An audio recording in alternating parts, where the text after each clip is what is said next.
Shalom, senang sekali saya Tina selaku host untuk kebaktian hari ini dapat menjumpai Anda di online service AEJF Piyung. Apa kabar Anda semua? Semoga kita selalu dalam perlindungan dan kasih Tuhan ya. Saya ingin menyambut Anda yang baru pertama kali bergabung dengan online service kami. Selamat datang, kami sangat senang dapat melayani Anda semua. Saudara, apabila Anda ingin membagikan pokok doa Anda yang sudah terjawab, atau Anda mempunyai pergumulan doa yang ingin Anda doakan bersama kami, silakan klik tautan di bawah ini dan kami akan berdoa bersama-sama dengan Anda. Kami juga mempunyai kelompok kecil yang dinamakan iCare. Jangan lupa untuk bergabung dengan iCare yang tersedia. Silakan follow sosial media kami agar Anda dapat selalu terhubung dengan kami. Baik, sesaat lagi kita akan masuk dalam ibadah. Persiapkan hati, berikan penyembahan yang terbaik untuk Tuhan kita. Selamat beribadah, Tuhan Yesus memberkati.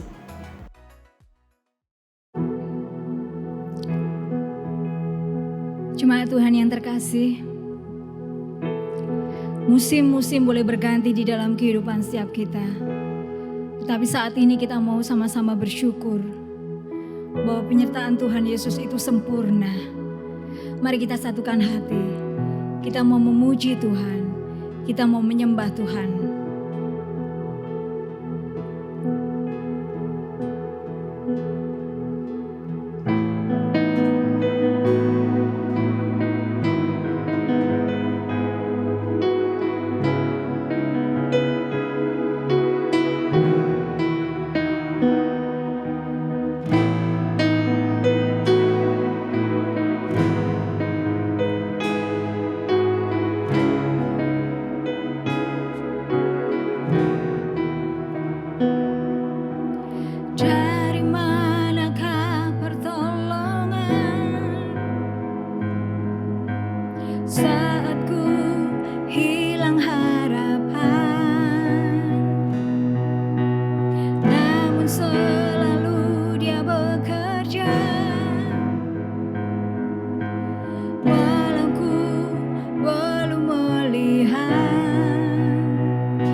Sekalipun hati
jiwaku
Sebab lebih baik Tuhan, kami boleh diam bersama-sama di hadirat-Mu untuk memuji Engkau lebih lagi, untuk menyembah Engkau lebih lagi.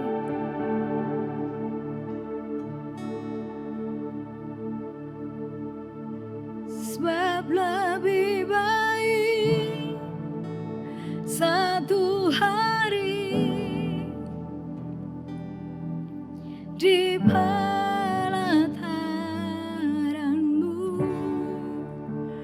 daripada 1000 hari.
Bapak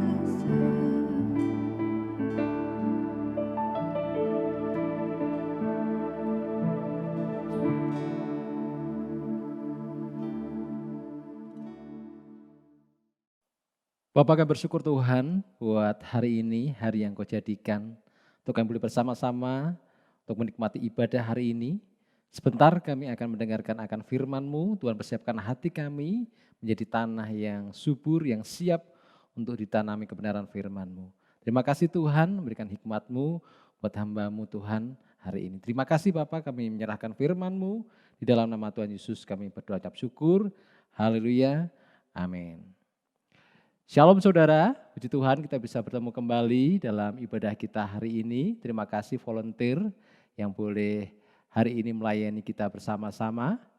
Saudara masih tetap dalam satu tema dalam 2 bulan ini, Living in Freedom. Hari ini tema kita adalah The Freedom. Berbicara mengenai kebebasan, berbicara mengenai kemerdekaan. Saudara, ketika tema ini disampaikan the freedom, kemerdekaan atau kebebasan ini, apa yang ada di pikiran kita tentang kebebasan ini? Ada beberapa orang yang mengatakan bahwa saya ini sudah dimerdekakan seperti yang disampaikan oleh Pastor Iwan 2 minggu yang lalu, di mana sebagai orang percaya posisi kita adalah orang-orang yang sudah dimerdekakan. Dan kita berkata pada diri kita sendiri, bahkan mungkin orang lain, kita kan sudah dimerdekakan. Berarti kalau misalnya kita berdosa, kan enggak apa-apa. Kan kita sudah secara posisi sudah dimerdekakan, kita berdosa kan Tuhan mengampuni, dan Tuhan penuh kasih karunia. Kalau kita berdosa semakin banyak kasih karunia yang akan kita dapatkan. Apakah ada pernah terlintas pikiran yang seperti ini? Atau mungkin ada saudara kita mungkin yang berkata yang seperti ini pada kita. Atau mungkin saudara-saudara yang lain, teman-teman kita, bahkan orang yang mungkin saudara kagumi selama ini mengatakan hal yang sama. Di mana semakin banyak kita melakukan satu dosa, semakin banyak kasih karunia yang akan kita dapatkan. Apakah seperti ini saudara? Hari ini firman Tuhan mau mengingatkan kepada kita akan satu nilai dari kemerdekaan yang sesungguhnya. Bersama-sama kita mau melihat di dalam 2 Petrus 2 ayat yang ke-19. Dikatakan sana mereka menjanjikan kemerdekaan kepada orang lain, padahal mereka sendiri adalah hamba-hamba kebinasaan. Karena siapa yang dikalahkan orang, ia adalah hamba orang itu. Ini ada satu orang-orang di mana mereka memberikan suatu konsep kemerdekaan menurut pemikiran mereka sendiri. Dan mereka adalah orang-orang, dikatakan sini adalah hamba-hamba kebinasaan. Memiliki satu konsep kemerdekaan yang diterapkan pada diri sendiri, bahkan disampaikan juga ke orang lain. Di sini ada kata mereka. Siapakah mereka ini? Mereka adalah guru-guru palsu. Saudara, dalam surat Petrus ini, pasal yang 2 Petrus pasal yang kedua, kita akan membahas hari ini di ayat yang ke-10 sampai dengan ayat yang ke-22. Di mana di sini Petrus mengingatkan kepada jemaat bahwa akan ada guru-guru palsu yang ada di tengah-tengahmu. Sebenarnya ini bukan satu hal yang mengherankan karena Yesus sendiri sebelumnya pernah mengatakan akan ada nabi-nabi palsu di tengah-tengahmu. Dan hari ini Petrus juga mengingatkan kepada jemaat bahwa akan ada guru-guru yang palsu. Dan mereka memiliki satu konsep kemerdekaan yang keliru yang menyesatkan banyak orang. Saudara, kita perlu mengawasi ajaran yang kita terima. Berhati-hatilah terhadap guru-guru palsu ini. Kalau melihat strategi yang dilakukan oleh guru-guru palsu ini, mereka memiliki satu strategi di mana mereka mencari orang-orang yang lemah iman. Orang-orang yang masih dalam kebimbangan, orang-orang yang masih lemah dalam pengajaran mereka, mereka diserang oleh guru-guru palsu ini dan menawarkan, menjanjikan kenikmatan dan keinginan daging. Jadi mereka karena ketidaktahuannya dijerat di sini dan ditawarkan sesuatu kenikmatan dalam kehidupan mereka. Dan tidak banyak dari mereka yang akhirnya ikut dari pengajaran guru-guru palsu tersebut. Saudara, hari ini kita mau melihat bersama-sama supaya kita tidak dibingungkan konsep yang bagaimana yang dimiliki oleh guru-guru palsu ini, di mana mereka menyesatkan. Dan bahkan orang-orang banyak yang kurang menyadari bahwa ini sesuatu hal yang menyesatkan. Karena Yesus sendiri bilang, ada nabi-nabi palsu yang mereka memakai baju domba, padahal mereka adalah serigala. Tidak akan kelihatan, tapi lambat laun mereka akan dibawa pada konsepnya yang menuju kebinasaan. Bersama-sama kita mau melihat di sini konsep kemerdekaan menurut guru palsu. Yang pertama, merdeka atau kebebasan yang mereka artikan adalah merdeka dari aturan. Jadi guru-guru palsu ini menghujat, tidak menghargai yang namanya aturan dan pemerintahan.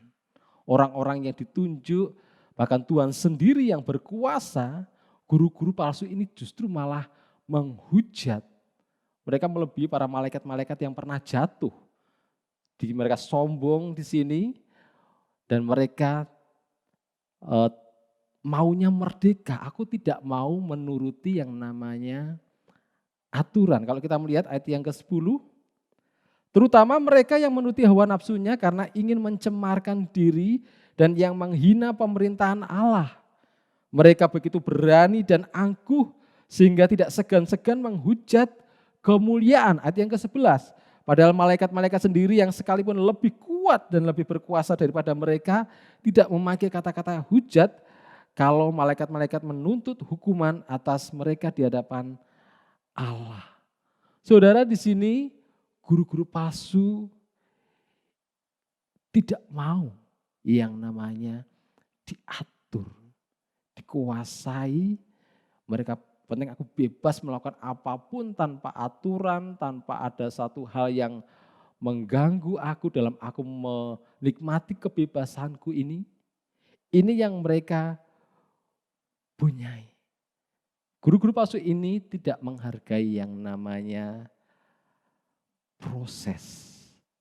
Dalam satu kehidupan diperlukan satu proses yang perlu dijalani, tidak bisa langsung sebegitu saja. Penting aku maunya ini, aku harus dapatkan langsung. Kalau bisa hari ini juga, aku harus bisa mendapatkannya. Itu pola pikir yang dimiliki oleh guru-guru palsu. Saudara, dalam gereja kita punya beberapa satu aturan. Ya. Jadi gereja Tuhan berikan merupakan satu mandat yang Tuhan berikan untuk buat orang-orang percaya, dipercayakan untuk membawa orang-orang semakin dekat kepada Tuhan, connect with God, make disciple. Dan dalam khususnya gereja FGF ini memiliki satu aturan-aturan, memiliki satu hal yang perlu dilakukan untuk bisa bertumbuh, untuk bisa menjadi orang-orang yang dipakai Tuhan secara luar biasa, terutama yang Tuhan rindukan adalah mencapai di sini, di dalam kemuliaan, mencapai keserupaan dengan Kristus. Gereja kita memiliki satu visi yang luar biasa untuk menuntun kepada cara dan jalan yang Tuhan berikan di dalam kehidupan kita. Dan banyak hal yang harus dilakukan di gereja dan ini merupakan satu aturan yang jelas dan sesuai dengan kebenaran firman Tuhan. Tapi masih banyak mungkin ada orang-orang yang menyepelekan atau ngapain sih harus ada aturan-aturan. Seperti misalnya seperti pernikahan, mengapa sih harus mau menikah saja kok harus 6 bulan labor, baru setelah itu dilayani konseling, habis itu baru bisa Menikah kok harus begitu ribetnya seperti itu. Kalau mau menikah kan tinggal bulan depan saya mau menikah kan bisa gitu. Mengapa harus seperti itu? Saudara, ini gambarannya seperti ini. Ya, di mana kebebasan yang menipu, kebebasan yang diajarkan oleh nabi-nabi palsu adalah di mana apa yang mereka mau, aku harus mendapatkannya tanpa mengikuti satu proses. Ada aturan yang perlu dilakukan di dalam proses itu. Di sini dalam gereja kita juga, di dalam melayani juga ada prosesnya. Tidak bisa kita langsung datang, langsung tiba-tiba melayani begitu saja. Ada satu proses. Harus mengikuti kelas dulu, kelas CAM. Habis itu covenant, jadi anggota jemaat. Habis itu kelas grow, serve. Itu mengajarkan tentang bagaimana melayani dengan benar. Baru lead, mengajarkan tentang satu kepemimpinan di situ. Dan kita bisa menjadi orang-orang yang dipakai Tuhan. Dalam satu proses-proses yang dilakukan di dalam gereja kita. Ada satu aturan yang jelas yang dimiliki oleh gereja. Dan masih banyak beberapa aturan. Tujuannya apa? Ya tujuannya memang gereja ini ingin mengarahkan kita untuk mencapai kepada keserupaan Kristus di dalam kemuliaannya. Ini kerinduan dari gereja. Tetapi banyak orang-orang yang tidak menyadari hal ini. Hati-hati saudara, kalau saudara atau mungkin kita ada satu pemikiran kenapa sih harus seperti ini, harus ada aturan-aturan yang seperti ini. Saya percaya bahwa gereja ketika memberikan satu aturan, ada satu kebijakan yang mereka susun beberapa waktu untuk membuat kebijakan ini. Dan ini sesuai dengan mandat Tuhan dan mereka pergumulkan di hadapan Tuhan dan mereka menuliskan satu aturan ini di hadapan Tuhan. Dan kita belajar, kalau kita tidak mau mengikuti satu aturan yang ada, hati-hati. Gambaran dari pengikut-pengikut dari guru-guru palsu, saudara. Kita perlu berhati-hati di sini. Mungkin dalam kondisi yang terjadi saat ini, kalau gereja kita mengalami yang namanya pandemi ini, kita harus melakukan satu protokol, jaga jarak, pakai masker, hindari kerumunan. Banyak protokol yang diberikan di dalam masa pandemi ini. Bagaimana dengan saudara? Apakah saudara sudah melakukannya? Kalau mungkin ketika kita berpikir, ngapain sih harus pakai masker? Ngapain sih aku harus jaga jarak? Ngapain sih aku harus nggak boleh berkerumun atau bagaimana? Yang penting aku suka, aku mau, aku senang, ya itu yang aku lakukan. Ngapain sih harus ada aturan-aturan yang seperti itu yang rasanya kayak menghambat aku? Hati-hati saudara, ini gambarannya seperti ini. Dan guru-guru palsu dikatakan ini menghina pemerintahan Allah. Bahkan di sini katakan menghujat kemuliaannya. Ini yang pertama yang dilakukan oleh guru-guru palsu. Konsep yang mereka sampaikan dan mereka bagikan kepada orang-orang di sekitarnya. Konsep yang kedua, merdeka atau kebebasan yang mereka pikirkan adalah untuk memuaskan hawa nafsu. Ini kalau kita bisa melihat dalam ayat yang ke-12 sampai 14 di situ, itu menggambarkan di mana guru-guru palsu ini menutupi akan kebobrokan moral mereka dengan konsep kemerdekaan yang seperti ini. Mereka melakukan terus kebobrokan mereka, hawa nafsu mereka terus diumbar, bahkan di sini katakan bahwa akal mereka ini seperti hewan yang tidak berakal, sudah hewan tidak berakal gitu ya. Emang hewan memang tidak berakal ya. Jadi hewan yang tidak berakal. Ini gambaran dari orang-orang yang dikuasai hawa nafsu. Merdeka bebas bahwa aku ingin melakukan sesuatu yang aku suka dengan hawa nafsuku, ya aku lakukan seperti hewan yang tidak berakal. menghujat apa yang tidak diketahui. Ini yang dilakukan secara akal mereka, mereka sudah dipenuhi dengan hawa nafsu. Jadi menganggap hal-hal yang rohani, hal-hal yang sesuai dengan kebenaran firman Tuhan itu tidak penting. Yang penting aku suka, aku bisa menikmati, itu yang aku suka. Secara mata, dikatakan di dalam ayat ini juga penuh nafsu zina. Ketika dia melihat, itu sudah hawa nafsu zina itu sudah keluar. Ada satu hawa nafsu di dalam dia melihat sesuatu. Ini yang dimiliki oleh nabi-nabi palsu dan diajarkan oleh para pengikutnya. Dari matanya saja sudah berzinah melihat ada wanita mungkin, melihat pria atau orang-orang yang kita lihat tiba-tiba kita langsung suka dan kita langsung menghampiri. Ini namanya hawa nafsu. Bahkan mungkin kalau ada melihat kambing mungkin dipacai gitu, dipakai lipstik atau apa. Mungkin kalau namanya orang hawa nafsu ya bisa bernafsu juga terhadap hewan juga. Ini yang namanya hawa nafsu. Sudah matanya sudah membawa nafsu zina. Hatinya dikatakan di sini terlatih di dalam keserakahan.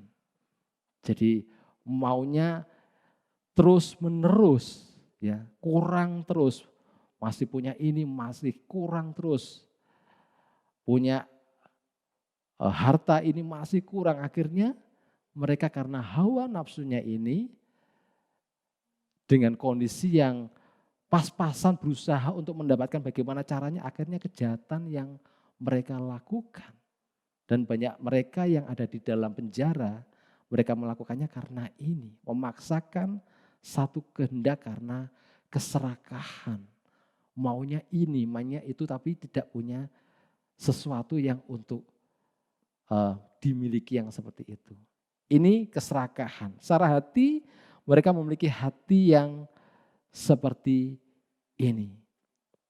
Memiliki kebiasaan berfoya-foya pada siang hari, tidak pernah jemu berbuat dosa, mabuk, dan hawa nafsu. Ini yang mereka lakukan. Suka berfoya-foya, suka mabuk, berbuat dosa. Ini yang dilakukan. Apa yang diingininya itu yang langsung dilakukan. Tanpa berpikir bagaimana ini sesuatu yang berdosa atau tidak.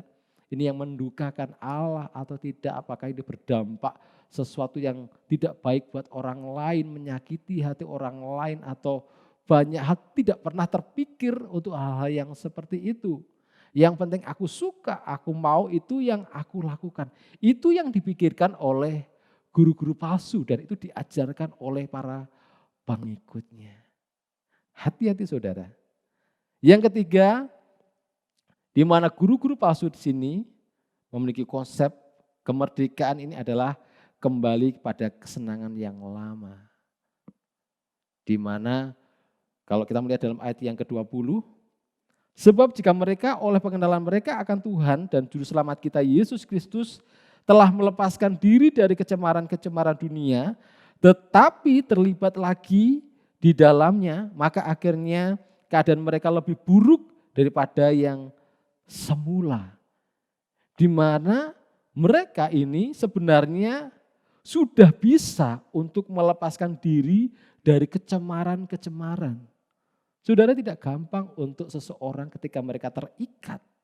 Mereka melepaskan diri dari ikatan mereka itu sesuatu yang tidak gampang. Dan kalau bisa melepaskan dari ikatan itu semua karena anugerah dan kemurahan Tuhan. Karena kekuatan Roh Kudus di dalam kehidupan kita. Sehingga kita bisa mampu untuk melepaskan diri dari keterikatan ini.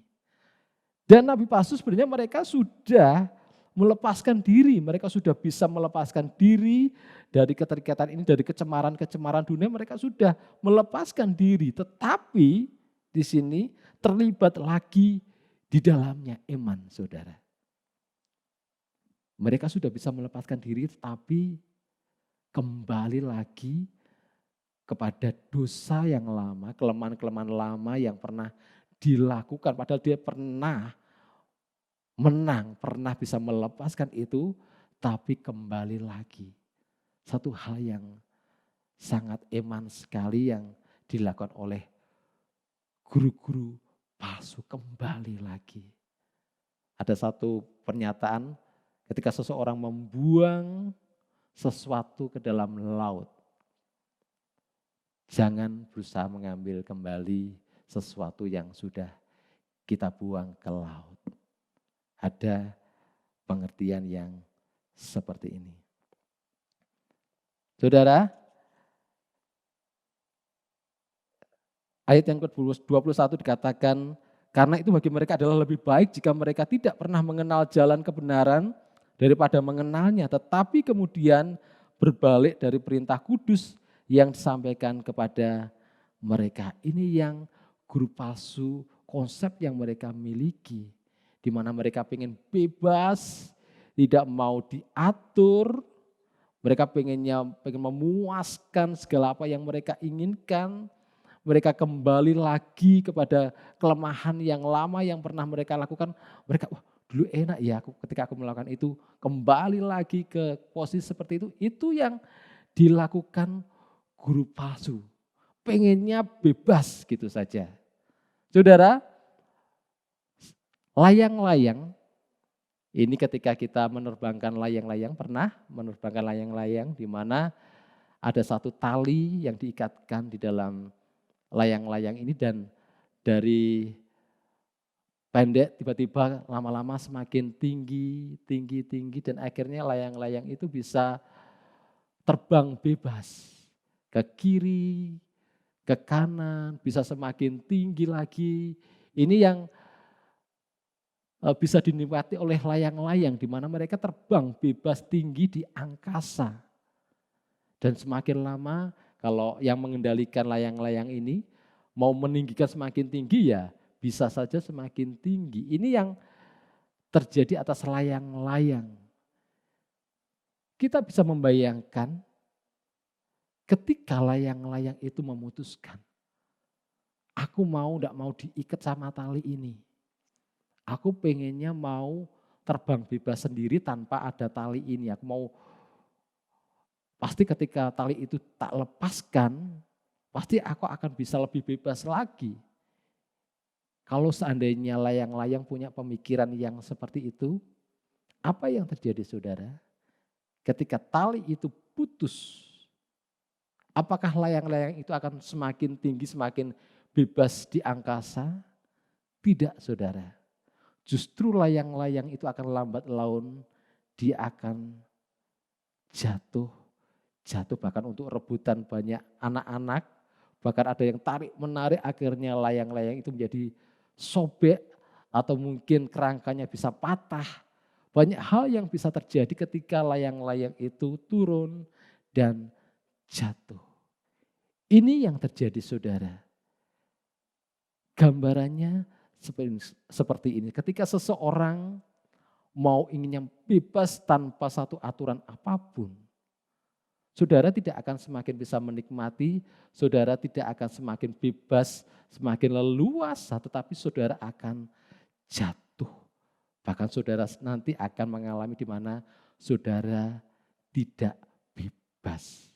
Dalam satu arti, penjara bisa juga menanti saudara ketika saudara jatuh ke dalam satu kejahatan di situ. Ini yang terjadi ketika kebebasan itu tanpa ada satu aturannya. Itu yang diajarkan oleh guru-guru palsu dan kita perlu berhati-hati terhadap ajaran ini. Sekarang kita mau belajar, kalau kita melihat sini, guru palsu ini ketika mereka melakukan ini ada satu upah yang mereka akan terima. Kalau kita melihat ayat yang 10, mereka akan disiksa pada hari penghakiman. Ayat yang ke-12a, mereka ditangkap, dimusnahkan, binasa seperti binatang liar. Ini akan dialami oleh guru-guru palsu dan para pengikutnya. Mereka akan dikatakan terkutuk. Di sini Petrus mengatakan mereka terkutuk.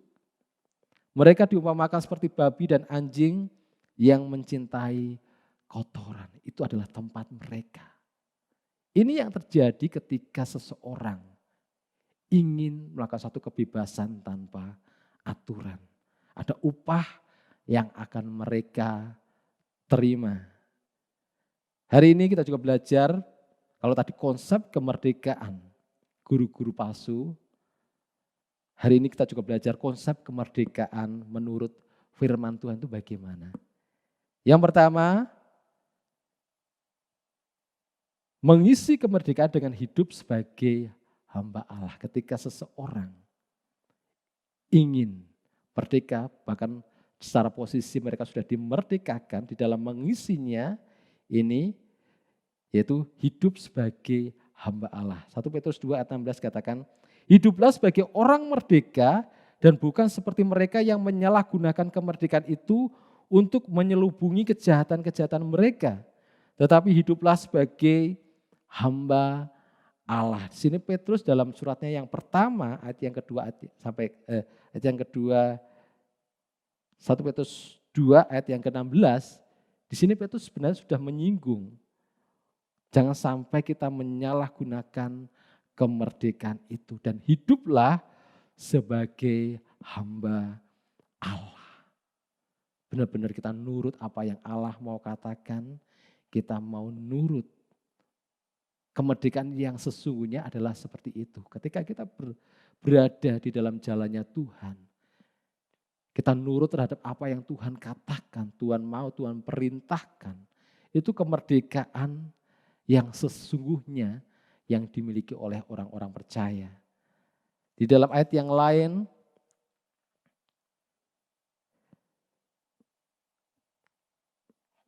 konsep kemerdekaan menurut firman Tuhan yang kedua adalah mengisi kemerdekaan dengan melayani dengan kasih. Galatia 5 ayat 13, saudara-saudara memang kamu telah dipanggil untuk merdeka, tetapi janganlah kamu mempergunakan kemerdekaan itu sebagai kesempatan untuk kehidupan dalam dosa, melainkan layanilah seorang akan yang lain oleh kasih. Di dalam kemerdekaan yang kita terima dan kita mau sebagai orang-orang yang merdeka, layanilah seorang akan yang lain oleh kasih. Ada satu kebebasan, ada satu sukacita yang kita bisa menikmati ketika kita bisa melayani seorang akan yang lain. Mengisi kemerdekaan dengan melayani dengan kasih. Yang ketiga, konsep kemerdekaan menurut firman Tuhan yaitu kemerdekaan mengubah menjadi serupa dengan gambarnya. Ketika seseorang dimerdekakan, ini akan merubah seseorang ini menjadi serupa dengan gambarnya. 2 Korintus 3 ayat 17 sampai 18.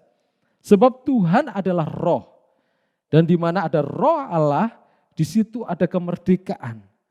Dan kita semua mencerminkan kemuliaan Tuhan dengan muka yang tidak berselubung, dan karena kemuliaan itu datangnya dari Tuhan yang adalah roh. Maka kita diubah menjadi serupa dengan gambarnya dalam kemuliaan yang semakin besar.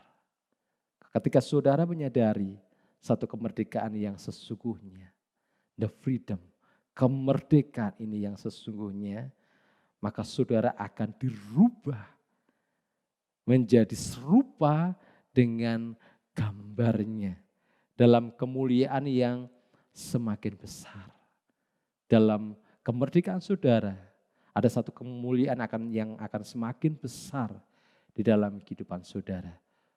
Karakter saudara, kepribadian saudara akan dirubah serupa dengan gambarnya.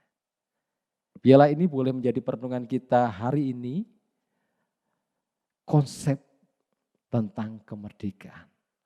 Jangan sampai kita meniru konsep kemerdekaan menurut yang diajarkan oleh guru-guru palsu, tapi kita mau belajar tentang konsep kemerdekaan ini menurut apa yang firman Tuhan katakan. Menjadi hamba Tuhan, melayani dengan kasih, dan berjalan serupa dengan gambarnya. Ini yang Tuhan mau di dalam kehidupan kita, biarlah kehidupan saudara dan saya adalah kehidupan yang dimerdekakan. Puji Tuhan, Sama-sama kita mau akhiri pemberitaan firman Tuhan hari ini, bersama-sama kita mau berdoa. Bapak, kami bersyukur Tuhan buat hari ini, buat firman-Mu yang boleh mengingatkan setiap kami Tuhan akan ajaran yang kami terima. Berikan kewaspadaan di dalam kehidupan kami untuk kami boleh melihat apakah ini ajaran yang menurut dengan kehendak-Mu atau tidak. Apakah kemerdekaan yang kami terima ini adalah sesuai dengan apa yang Engkau mau atau tidak. Tuhan, berikan kami kepekaan rohani untuk kami bisa membedakan akan pengajaran-pengajaran yang diajarkan oleh guru-guru yang palsu, yang membuat kami akan tinggal dalam kebinasaan. Tapi ialah Tuhan bawa kami, Allah Roh Kudus, Tuhan memberikan kemampuan, kekuatan kami untuk kami berjalan di dalam kehendak-Mu Tuhan. Kami sebagai orang-orang yang dimerdekakan dalam kehidupan kami dari hari lepas hari Tuhan. Kami bukan orang-orang yang terikat akan dosa. Kami bukan orang-orang yang memuaskan hawa nafsu kami. Tapi kami adalah orang-orang yang dimerdekakan. Allah Roh Kudus, berkaryalah atas setiap kami Tuhan. Menjamah setiap kami. Setiap yang terikat saat ini Tuhan. Di dalam nama Tuhan Yesus Kristus Tuhan. Nyatakan kuasa-Mu Tuhan. Belas kasihan-Mu Tuhan. Kau lepaskan setiap pribadi-pribadi yang terikat saat ini. Di dalam nama Tuhan Yesus Tuhan, kuasa-Mu Kau nyatakan hari ini Tuhan. Bebaskan setiap umat-Mu Tuhan. Untuk mereka boleh mengalami satu kemerdekaan di dalam Engkau. Terima kasih Tuhan, terima kasih Allah Roh Kudus, berkaryalah sepenuhnya di dalam kehidupan kami. Terima kasih Tuhan, di dalam nama Tuhan Yesus Kristus. Biarlah kekuatan firman senantiasa tinggal di dalam kehidupan kami. Dalam nama Tuhan Yesus kami berdoa dan bersyukur. Haleluya. Amin. Saudara, mari bersama-sama kita akan mengakhiri ibadah kita. Kita minta berkat Tuhan hari ini. Diberkatilah engkau dimanapun engkau berada. Kau akan terus naik dan tidak menjadi turun. Kau adalah orang-orang yang mengalami kemerdekaan. Kau akan berjalan semakin hari serupa dengan gambarnya. Diberkatilah engkau, kiranya damai sejahtera dan sukacita daripada Roh Kudus boleh menyertai kita dari hari ini sampai selama-lamanya. Tuhan Yesus sebagai Gembala yang baik menyertai kita semua. Haleluya. Amin. Puji Tuhan, kita bisa mengakhiri ibadah kita hari ini. Sampai bertemu minggu depan. Tetap jaga kesehatan semuanya. Tuhan Yesus memberkati.